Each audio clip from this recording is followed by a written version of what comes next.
A tradução hebraica literal de Êxodo 28 a 10 é: para santificar o Shabá, o dia, lembra-te, faça todo o teu trabalho e labor em 6 dias, mas o 7º dia é Shabá. Êxodo 28 a 10.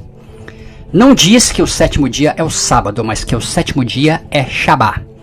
Deuteronômio 5,14 também diz que o 7º dia é Shabá.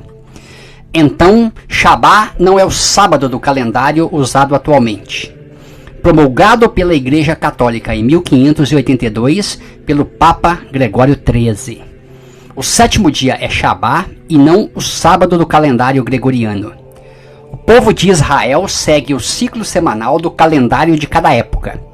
Pode ser egípcio, babilônico, juliano ou gregoriano, lunar ou solar. Porque a regra é trabalhar 6 dias e descansar no 7º. Então Shabá pode ser sábado, domingo ou outro dia gregoriano. O lembra-te não é lembrar de um suposto sábado esquecido, mas sim lembrar da regra do Shabá dada ao povo de Israel, que é trabalhar 6 dias e não 5, como a maioria faz, mas o 7º dia é Shabá, qualquer dia da semana.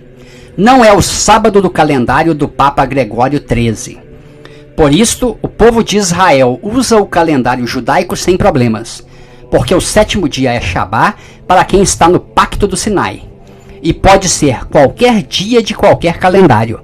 Pode ser domingo, sábado gregoriano ou dia de Saturno americano, Saturday. O Pacto de Cristo não tem o Shabá do Pacto do Sinai, porque um faz diferença entre dia e dia, mas outro julga iguais todos os dias. Romanos 14:5. Bom, Shalom Lakol. Como eu já me apresentei aí, sou judeu, sim, praticante da Torá. E relativo ao Shabat, como disse o rapaz aí em cima, eu guardo o Shabat, não sábado. Sábado é de fato o calendário romano, quer seja juliano, quer seja gregoriano. A última vez que o Shabat foi ordenado foi há 3.370 anos atrás e não existia esse calendário. Portanto, a única referência que se tinha era Breshit 1,14, ou seja, Gênesis 1,14 em diante, que diz que os luzeiros é o que servia para sinais dos dias, festas, anos e estações. Portanto, Shabat é de acordo com os luzeiros. No caso, será Shabat lunar. Esse é o que eu guardo. A ideia de Shabat parte do Egito, inicialmente. Tá? A origem da palavra Shabat é Shev, que quer dizer sente. Então, se eu disser Shev Bakser, eu estou dizendo sente na cadeira. Então, Shabat quer dizer sentada. Pronto. No Egito, só quem guardava Shabat eram os nobres. Funcionava assim. No Egito funcionava assim: viu o sol, trabalha. Não viu o sol, não trabalha.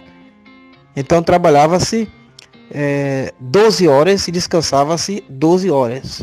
E o Shabat era só para os nobres. Os escravos, os servos, os trabalhadores, só descansavam 5 dias no ano. Moshe, vendo isso, colocou que todas as semanas, o 7º dia, os que trabalham devem descansar 24 horas e não 12 horas. Então o Shabat não tem a ver se é cerimonial ou se é moral. A ideia do Shabat, a raiz do Shabat, tem a ver com o empregado, com o funcionário descansar 24 horas depois de ter trabalhado 6 dias seguidos. Então, para se guardar Shabat, para valer o Shabat, para fazer valer o Shabat, a pessoa tem que trabalhar 6 dias, para no 7º dia descansar. Lembrando que tudo é lunar. Então, exemplo, se uma pessoa não trabalha nos 6 dias, não tem como ele praticar Shabat. Entende? Então, um desempregado, o cara é desempregado, não tem renda nenhuma, não trabalha em nada. Ele já está descansado. Se ele for praticar o Shabat, ele vai descansar de tanto descansar. Então não tem sentido. Shabat só tem sentido se a pessoa entender a origem. A origem é você trabalha 6 dias e no 7º dia descansa. Teve um áudio aí do Geórgios, com razão. Shabat pode cair numa segunda, numa terça, numa quarta, numa quinta, numa sexta, numa sábado, num domingo, em qualquer dia da semana. Essa questão de segunda, terça, quarta, quinta, sexta, sábado e domingo não existe na escritura. Não existe nenhuma menção disso na escritura. Era sempre lunar. 1º, 2º, 3º, 4º, 5º, 6º e 7º dia lunar. Não existia nenhum outro calendário para se guiar. O que eles tinham em mãos era o Breshit, o Gênesis. Gênesis 1:14 em diante é bem claro. Os luzeiros são para marcar dias, estações, festas e ano. Então são os luzeiros que marcam.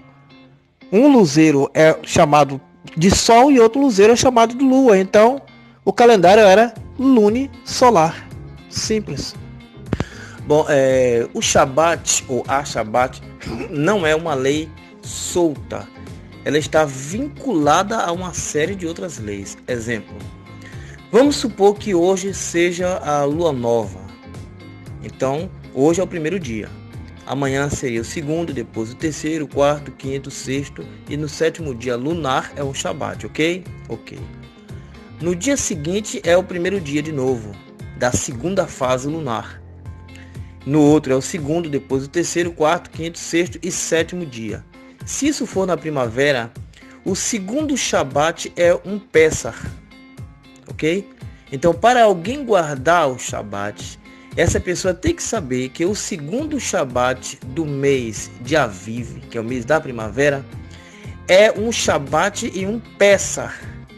E daí em diante ele teria que ficar uma semana sem comer pão ou qualquer tipo de alimento com fermento.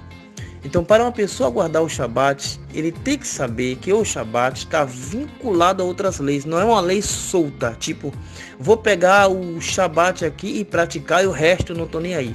Não.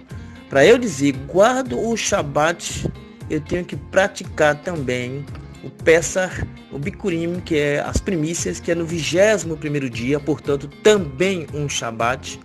E o 28º dia, e viriam então 2 dias negros e depois segue-se mais uma lua nova. Então é um ciclo lunar composto por 4 fases lunares, cada fase com 6 dias e uma transição lunar. Essa transição lunar é que nós chamamos de Shabat. Aí a pessoa tem que saber que a escritura não foi feita em português e não foi terminada no Ocidente. No Ocidente temos essa questão de termos nascidos já adotando o calendário gregoriano, onde você tem segunda, terça, quarta, quinta, sexta, sábado e domingo. Aí pega a escritura, está lá escrito sábado. E a pessoa acha que foi escrito dessa maneira. Não foi. O que está escrito lá é Shabat, quer dizer sentar. E no hebraico de Moshe ainda é mais rígido ainda, é sentar para fazer leitura santa. Só existe a leitura santa se for feito no hebraico. Então, por exemplo, eu congrego em sinagoga e lá a Shabat só pode ser feita em hebraico. Entende? Porque foi escrito dessa maneira. Então, Shabat nunca quis dizer sábado. Nunca quis dizer. Então, é 1º, 2º, 3º, 4º, 5º, 6º e 7º dia lunar. Não tem como sair disso, não tem como fugir disso, por um motivo óbvio. É que não existia outro calendário a não ser o lunisolar. Então, quando a pessoa diz assim, eu pratico o Shabat, ou o descanso do 7º dia, ordenado por Deus, vamos dizer assim, ordenado pelo Eterno, vamos dizer assim, olha, se não for o lunisolar, não tem como praticar. Não tem, aí você tem que criar um novo calendário. Bom, eu quero dar uma notícia para todos. Já foi criado. Chama-se calendário gregoriano. Foi criado. Entende? Então, para eu dizer assim, eu guardo o Shabat como era na época de Moshe, tem que ser lunisolar. Não tem como ser diferente. Uma pessoa pode justificar o que quiser, mas não tem como dizer, olha, o Shabat que eu guardo é igual de Moshe. Se não for no solar, não tem como. Não é que eu estou impondo, o que eu estou chamando a atenção é que não tem como encaixar um outro calendário dentro da escritura. uma vez que na época de Moshe só existia o calendário lunisolar.